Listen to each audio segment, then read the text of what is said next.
Crypto market का हाल बहुत खराब चल रहा है, जिस वजह से जितने भी क्रिप्टो के इन्वेस्टर्स हैं उनके बीच में डर का माहौल छाया हुआ है। और अगर आप देखोगे तो इथेरियम 2021 के ऑल टाइम हाई से अभी 50 से 60% डाउन चल रहा है। तो इस सब के बाद आप लोगों को भी ये लग रहा होगा कि क्या ये एंड हो चुका है क्रिप्टो बुल रन का, क्योंकि अब सारे इन्वेस्टर्स लॉस में जा रहे हैं।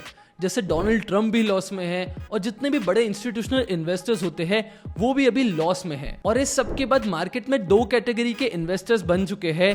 एक कहते हैं कि क्रिप्टो बुल रन नहीं आने वाला और कभी नहीं आएगा, और एक कहते हैं कि क्रिप्टो बुल रन आएगा बट थोड़ा टाइम लग सकता है, धीरे आएगा, स्टेडिली आएगा, बट जब आएगा तो वो रैपिडली ग्रो करेगा। देखो, नेगेटिव सेंटीमेंट की बात करूं तो मार्केट का हाल अभी बहुत ज्यादा खराब चल रहा है, जिस वजह से जो वेल इन्वेस्टर्स होते हैं, मतलब सबसे बड़े जो इन्वेस्टर्स होते हैं मार्केट में, वो भी लॉस में चल रहे हैं। देखो, एक आर्टिकल बताता हूं, इसको देखकर आपको यकीन हो जाएगा। एक वेल ने $12 मिलियन का लॉस किया बिटकॉइन को लॉन्ग करके, और एक वेल ने $5 मिलियन का लॉस किया मीम कॉइन में इन्वेस्ट करके, जो कि एक लिब्रा कॉइन में उसने इन्वेस्ट किया था, और वहां पर उन्होंने $5 मिलियन का लॉस किया है और पैसे बिल्कुल जीरो हो चुके हैं उनके। इवन आजकल तो कंट्री के प्रेसिडेंट भी अपने मीम कॉइन्स लॉन्च कर रहे हैं। जैसे डोनाल्ड ट्रंप ने अभी कुछ टाइम पहले खुद का मीम कॉइन निकाला था, और उनकी वाइफ ने भी अपना कॉइन निकाला था, और उसमें किसी वेल्स ने बहुत पैसे इन्वेस्ट करे थे उन मीम टोकन्स में, और वहां पर उनके पैसे डूब चुके हैं। आप आर्टिकल में देख सकते हो। अब सबसे बड़ी बात यह है कि मीम कॉइन में जो लोग इन्वेस्ट कर रहे हैं उनके लिए खास मैं ये बात बताना चाहता हूं।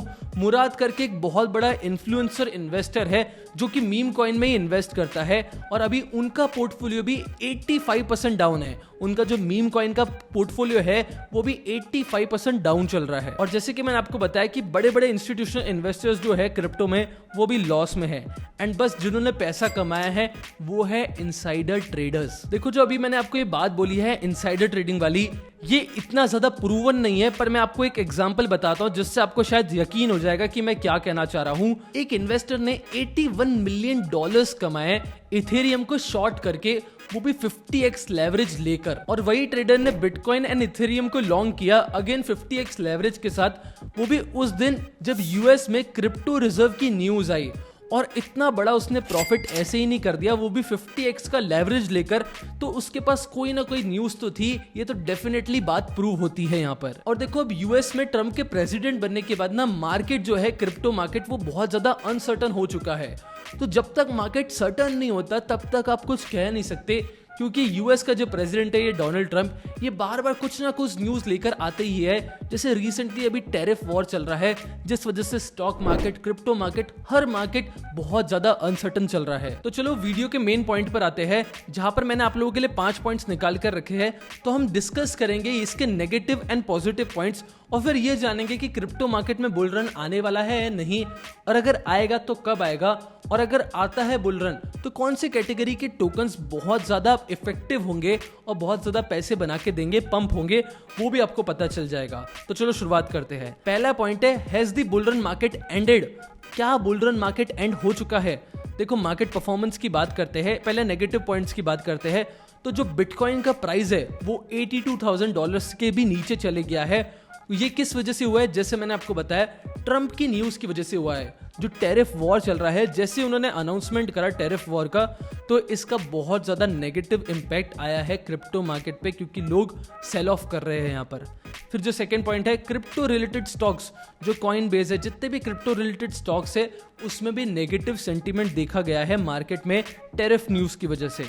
अब पॉजिटिव क्या है वो देखते हैं। देखो, इतना ज्यादा डाउन टर्न हुआ है, मतलब इतनी ज्यादा नेगेटिव चीजें हुई है मार्केट में, उसके बाद भी जो इंस्टीट्यूशनल इन्वेस्टर्स है उनका इंटरेस्ट अभी भी क्रिप्टो करेंसी के अंदर स्टेबल है, जिस वजह से ये एक पॉजिटिव न्यूज बनती है। सेकंड पॉइंट पे आते हैं, what changes are happening in the crypto market this time?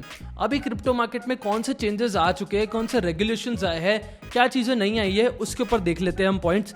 देखो, सबसे पहले रेगुलेटरी डेवलपमेंट्स। यहाँ पर पॉजिटिव पॉइंट ये है कि यूएस हाउस कमेटी ने स्टेबल एक्ट पास करा है, जिस वजह से होगा क्या, जितने भी जो डॉलर बैक्ड स्टेबल कॉइन्स है जो इश्यू हुए बैंक से, उसके ऊपर रेगुलेटरी बहुत ज्यादा बढ़ जाएगी, इंक्रीज हो चुकी है, जिस वजह से क्लैरिटी इंक्रीज हो जाएगी। तो तो एक अच्छा पॉइंट कंसिडर करा जाएगा। नेगेटिव में ये चीज़ है, ये जैसे ही टैरिफ चालू हुआ है इस वजह से मार्केट में वोलेटिलिटी बहुत ज़्यादा इंक्रीज हो चुकी है, जो कि बहुत बड़ा नेगेटिव पॉइंट बनता है।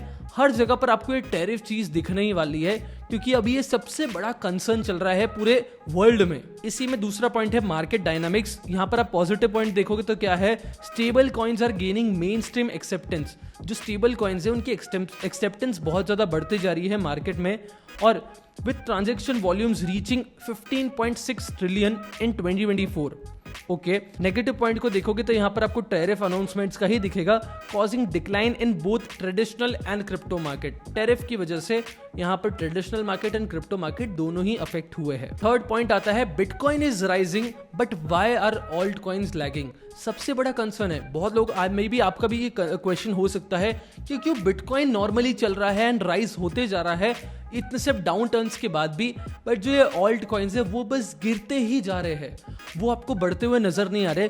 जितने भी ऑल्ट कॉइन्स है वो अभी 50, 60, 70% डाउन चल रहे हैं अपने ऑल टाइम हाई से। तो इसीलिए यहाँ पर आप देखते हैं मार्केट सेंटीमेंट क्या कहता है। यहाँ पर आप नेगेटिव देखोगे तो alt coins have experience sharper declines compared to bitcoin. इस वजह से, क्योंकि जो जियोपॉलिटिकल टेंशन्स चल रहे हैं उसमें बिटकॉइन तो नॉर्मल चल रहा है, बट ये ऑल्ट कॉइन्स को लेकर नेगेटिव सेंटीमेंट बहुत ज़्यादा बढ़ चुका है। पर यहाँ पर एक पॉइंट नहीं मेंशन है, वो मैं आपको बता देता हूँ कि क्या पॉइंट है।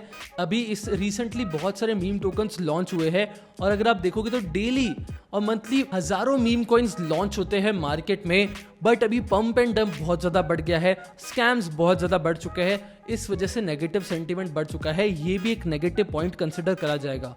ओके, पॉजिटिव क्या है, बिटकॉइन को लोग डिजिटल गोल्ड की तरह देख रहे हैं, ये एक बहुत अच्छा पॉइंट है, जिस वजह से बिटकॉइन राइज होता है, अपनी वैल्यू को मेंटेन करता है, बट ऑल्ट कॉइन्स नहीं कर पाते। फोर्थ पॉइंट है हमारा, will the bull run market come, for how long and what could be the reasons. तो चलो थोड़ा रीजंस को डिस्कस करते हैं। सबसे पहले जो पॉजिटिव पॉइंट है वो है एडवांसमेंट्स इन रेगुलेटरी फ्रेमवर्क। जैसे मैंने आपको पहले भी बताया कि रेगुलेटरी जो है, रेगुलेशंस है वो काफ़ी ज़्यादा अच्छे हो चुके हैं, बहुत ज़्यादा क्लियर हो चुके हैं, जिस वजह से जो मार्केट की स्टेबिलिटी है, मार्केट हमेशा स्टेबल चलेगा। इस वजह से लोगों का कॉन्फिडेंस बढ़ चुका है इन्वेस्टर्स के बीच में, तो एक अच्छा पॉइंट कंसिडर करा जाएगा। नेगेटिव आप देखोगे तो जियोपॉलिटिकल टेंशन्स बढ़ रहे हैं, जिस वजह से ये एक थोड़ा नेगेटिव पॉइंट है। मार्केट साइकिल्स को आप देखोगे तो पॉजिटिव पॉइंट ये लिखा गया है कि क्रिप्टो मार्केट में बहुत ज़्यादा कंसोलिडेशन आता है, बट फिर से वो न्यू फेज में आ जाता है और एक नया हाई टच करता है। ओके, नेगेटिव पॉइंट क्या है, external factors such as economic policies, यही चल रहा है। आप देखोगे जो जियोपॉलिटिकल सारी चीज़ें हैं, उस वजह से जो मार्केट साइकिल है वो बहुत ज़्यादा नेगेटिव होती जा रही है। हमारा जो आखिरी पॉइंट है वो है what types of tokens might perform well this time. ठीक है, तो देख लेते हैं स्टेबल कॉइन्स।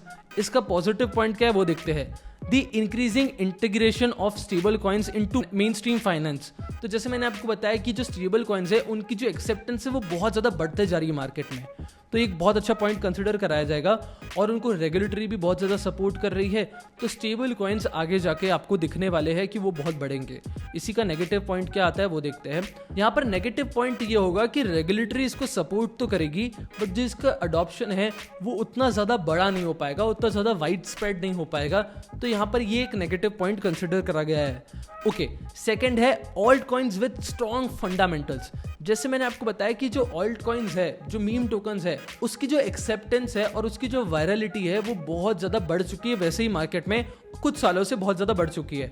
तो अगर कोई ऐसी कॉइन्स है जिनका फंडामेंटल भी स्ट्रांग है और उनकी कम्युनिटी भी ज़्यादा स्ट्रांग है, वो आपको बढ़ते हुए नजर आएंगे रीसेंट टाइम्स में। इसका पॉजिटिव पॉइंट को देख लेते हैं हम। यहाँ पर ये लिखा गया है कि जो प्रोजेक्ट्स होंगे, अगर उसकी रियल वर्ल्ड यूटिलिटी कोई होगी, टेक्नोलॉजी इनोवेशन होगा, स्ट्रॉन्ग कम्युनिटी सपोर्ट होगा, तो वो एक अच्छा इन्वेस्टमेंट कंसिडर करा जाएगा। जैसे कि मैंने आपको पहले ही बताया कि कम्युनिटी भी स्ट्रॉन्ग हो एंड उसका कोई यूज़ केस भी हो, बहुत अच्छा यूज़ केस हो, तो वो आपको बढ़ते हुए नजर आएगा, आप उसमें इन्वेस्ट कर सकते हो। तो ऑल्ट कॉइन्स आपको दिखने हैं जिसके साथ स्ट्रॉन्ग फंडामेंटल्स भी हो।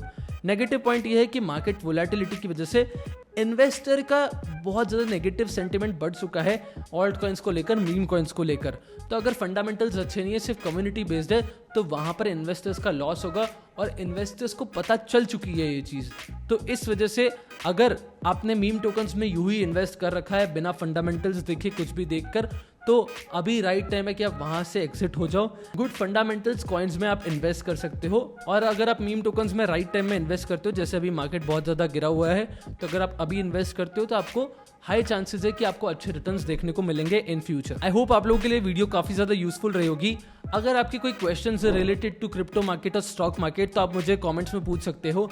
एंड अगर आप स्टॉक मार्केट सीखना चाहते हो एंड वेल्थ कैसे क्रिएट करते हैं, आपको ये जानना है कि स्टॉक मार्केट में वेल्थ कैसे क्रिएट करते हैं, तो वो मैं अपनी वर्कशॉप में बताने वाला हूँ। अगर आप इंटरेस्टेड हो तो मैं डिस्क्रिप्शन में लिंक डाल दूंगा वर्कशॉप की, जरूर अटेंड करना। ऑल्सो अगर अपने चैनल को सब्सक्राइब नहीं करा है तो प्लीज सब्सक्राइब कर लेना। मिलते हैं नेक्स्ट वीडियो में।